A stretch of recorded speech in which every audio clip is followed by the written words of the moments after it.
Salut și bine ați venit pe canalul Bedfish Wood and Epoxy Resin. În clipul de astăzi vă arăt cum am făcut o masă de dining din lemn de nuc și rășină epoxidică, în care am înglobat niște cartușe de vânătoare.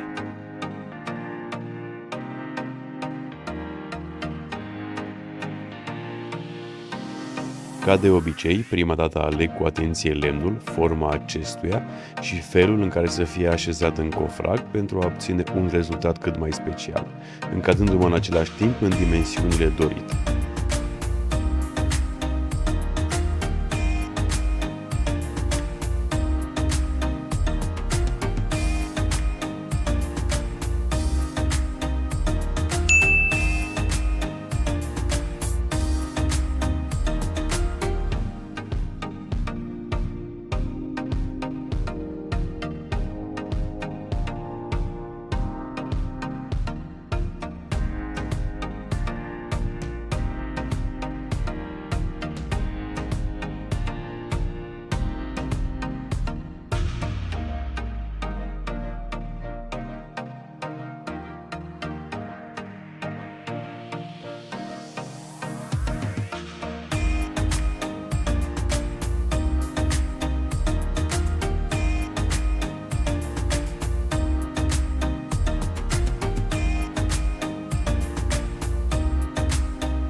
Când totul este decis, tai surplusul, aducând lemnul la dimensiunea dorită.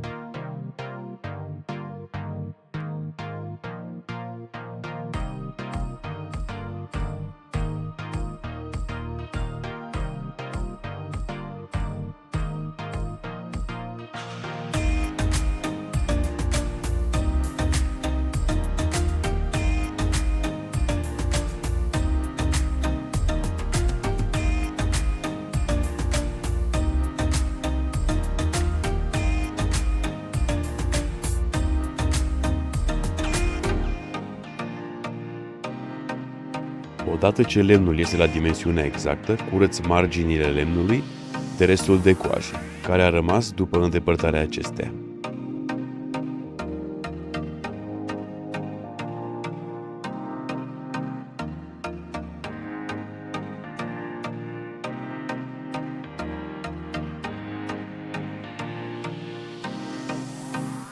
Eu curăț coaja de pe marginea lemnului în toate proiectele pe care le execut.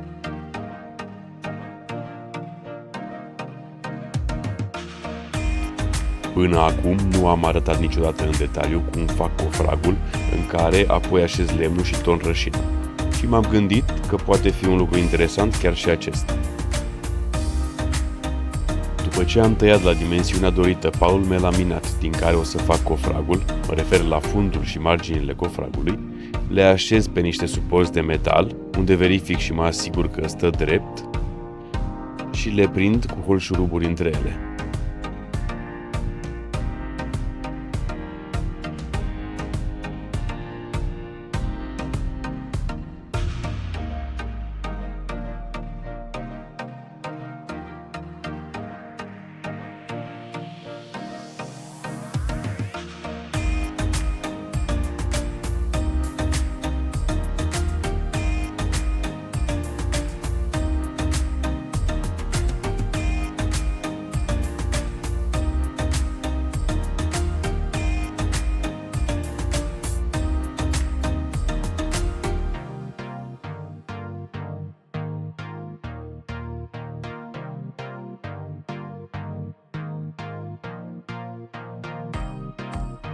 După ce cofragul a fost îmbinat, cu silicon izolez toate îmbinările pentru a evita scurgerile de rășină în afara acestuia în momentul turnării.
După ce siliconul s-a uscat, aplic ceara lichidă, care împiedică rășina să se lipească de cofrag și mă ajută să am o demulare perfectă când o să scot blatul din cofrag.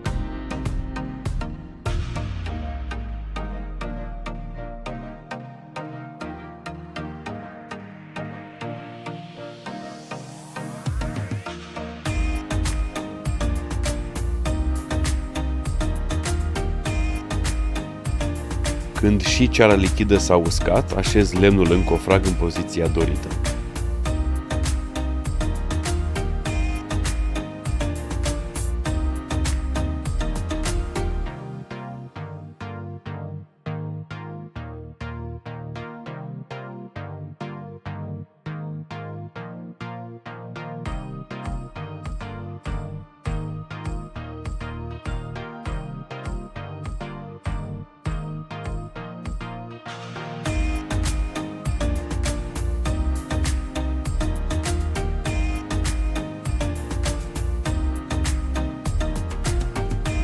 Multă lume mă întreabă cum calculez cantitatea de rășină necesară turnării, având în vedere că marginile lemnului sunt neregulate. Păi, împart lemnul pe lungime în părți egale, apoi măsor lățimea zonei unde o să fie turnată rășină, după care fac o medie a lățimii.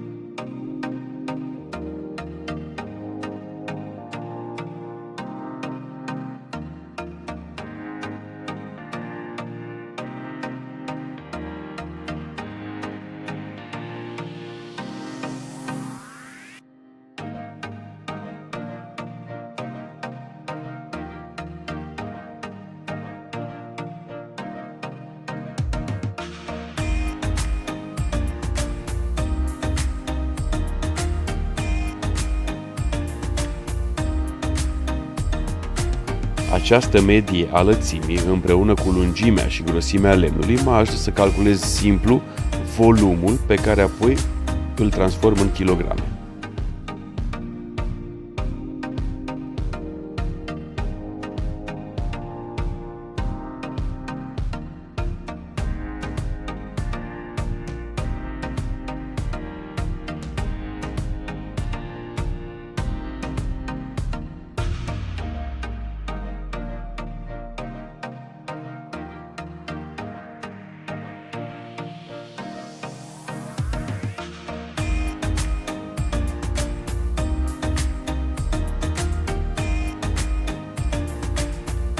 Odată terminate aceste calcule, prind lemnul pe cofrag cu niște menghine pentru a evita ca acesta să plutească sau să fie ridicat de rășină în timpul turnării acesteia.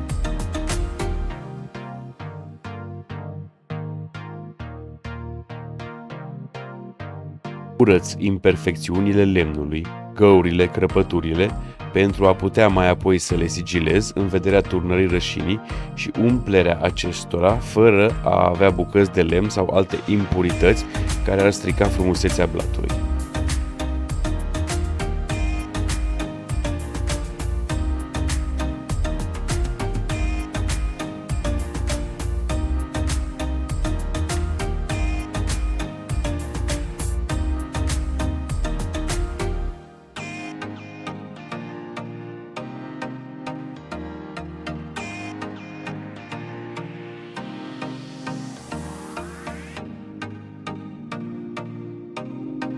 Pregătesc rășina pentru primul strat pe care o să îl torn. Prim strat care o să fie negru în cazul de față, având în vedere că o să așez pe el niște cartușe de vânătoare. Și vreau să fie un contrast perfect cu acestea și în același timp cu lemnul. Momentul turnării rășinii, indiferent de culoarea acesteia, este mereu captivant. Ceva ce eu aș privi mult și bine în fiecare zi. Lucru pe care îl fac și acum împreună cu voi.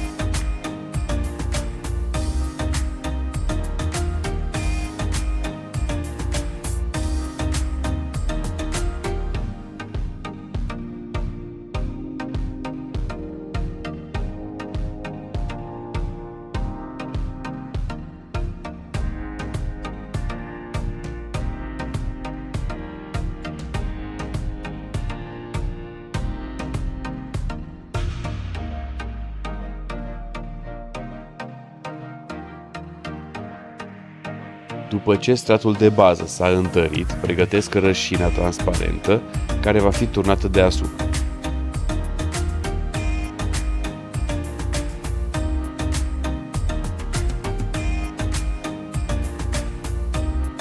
După ce am amestecat părțile A și B, folosesc vasul de vacuum pentru debulare.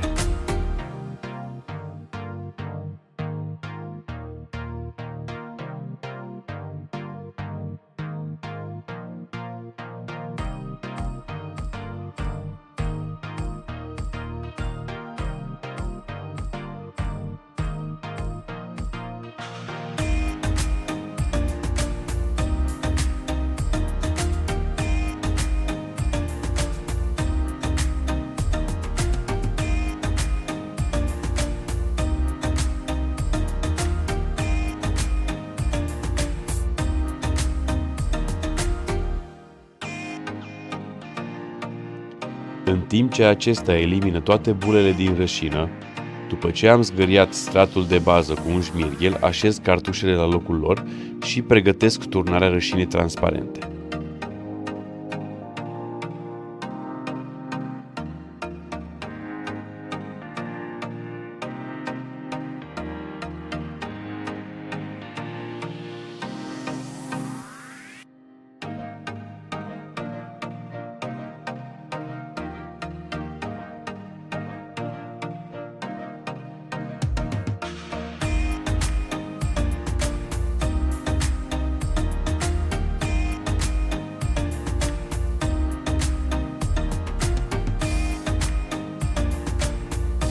Odată eliminate bulele, cartușele fiind așezate fiecare la locul lui, torn ușor rășina transparentă.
Folosesc nelipsita flacără pentru a elimina bulele formate în timpul turnării la suprafața rășinii.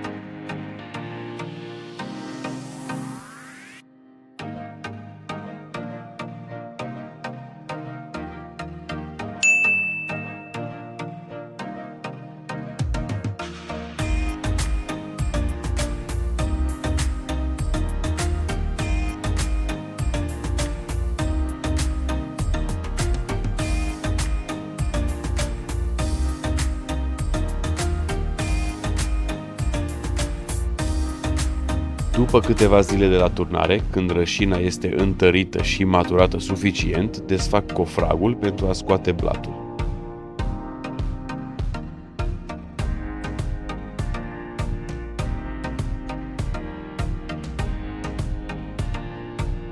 Ca de obicei, acesta se desprinde extrem de ușor, având în vedere grija și atenția cu care am aplicat ceara lichidă, dar și calitatea acesteia.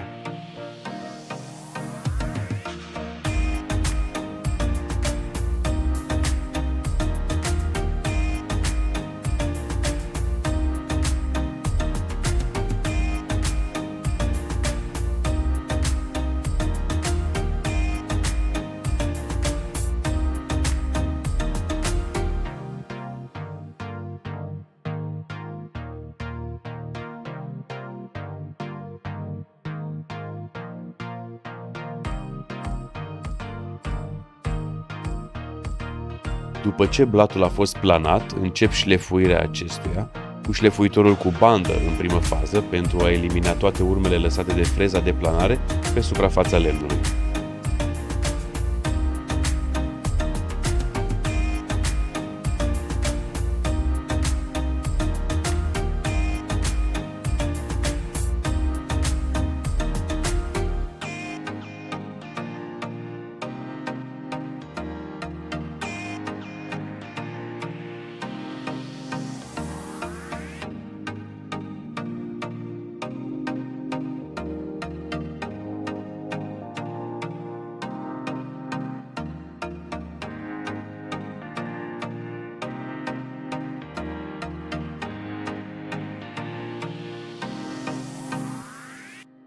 Când am terminat prima mână de șlefuit, tai marginile blatului folosind precizia circularului de mână.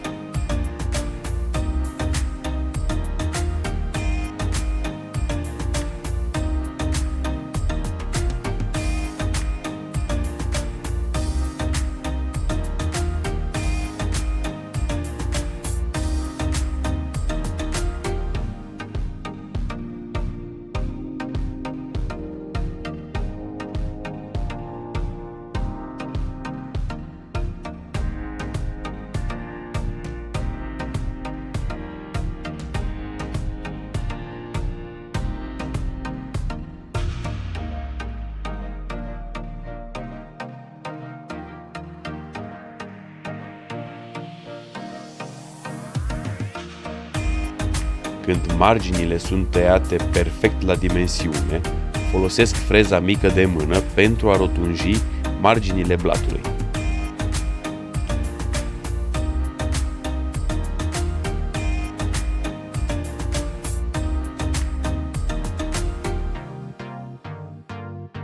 Acum începe finisarea propriu-zisă a blatului, începând de la o granulație de 80 până la una de 320 pe suprafața lemnului, folosind pulverizatorul cu apă între o granulație și alta.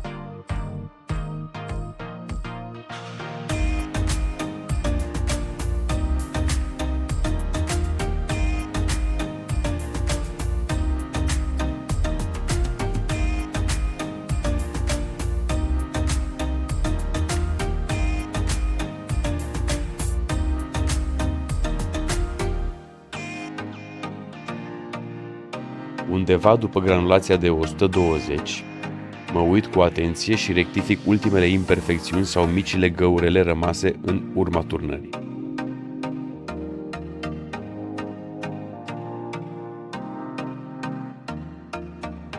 Vă reamintesc să nu ezitați să dați un like și să vă abonați la canal dacă vă place ceea ce vedeți sau dacă vi se par utile informațiile pe care le găsiți aici. Lăsați un comentariu dacă v-a plăcut și, de ce nu, cu sugestii pentru viitoarele clipuri.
Având în vedere că sunt obiecte înglobate în rășină, suprafața acesteia este polișată pentru un aspect perfect.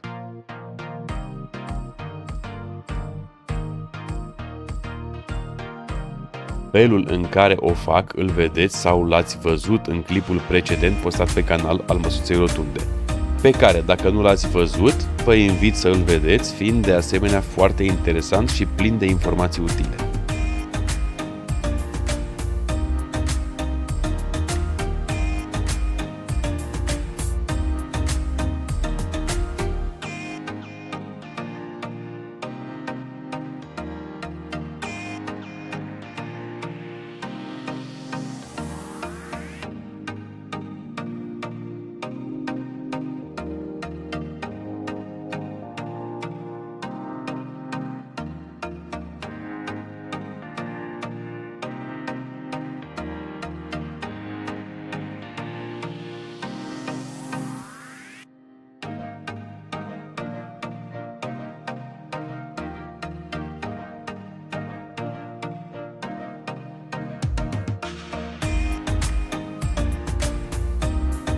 Când finisajul este gata, curăț bine și decapezi suprafața lemnului cu cleanerul de la Rubio Monocat, pentru ca apoi să tratezi lemnul cu uleiul de la același producător, care oferă lemnului o protecție excelentă și o textură extraordinară, scoțând în același timp în evidență foarte bine fibra lemnului și culoarea acestuia.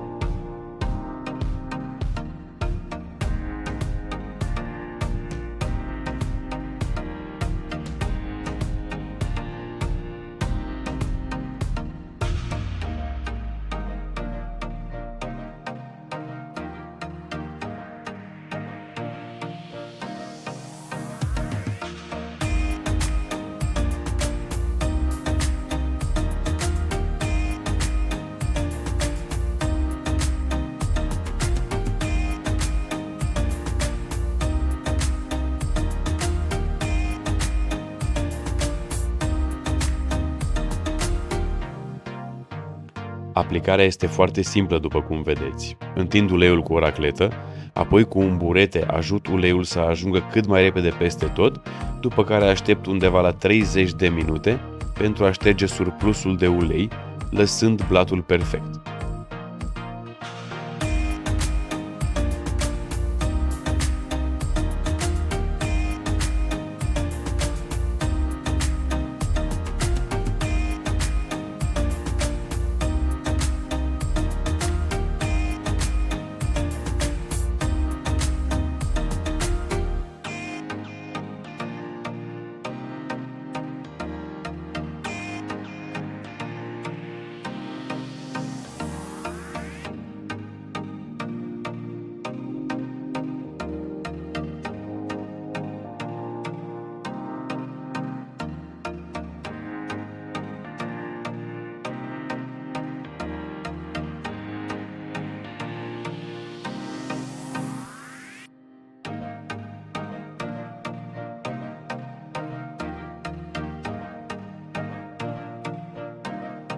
Arunc o ultimă privire pentru a vedea dacă rezultatul este cel dorit.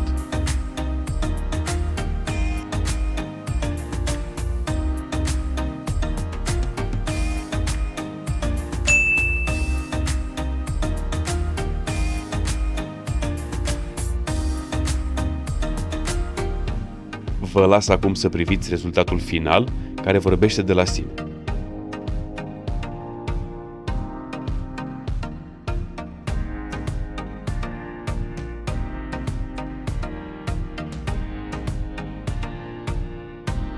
Vă mulțumesc mult pentru vizionare și vă aștept la următorul proiect, care este ceva mai diferit față de ce ați văzut până acum. Deci nu uitați să apăsați clopoțelul pentru a primi o notificare de câte ori postez câte ceva. La revedere și pe curând!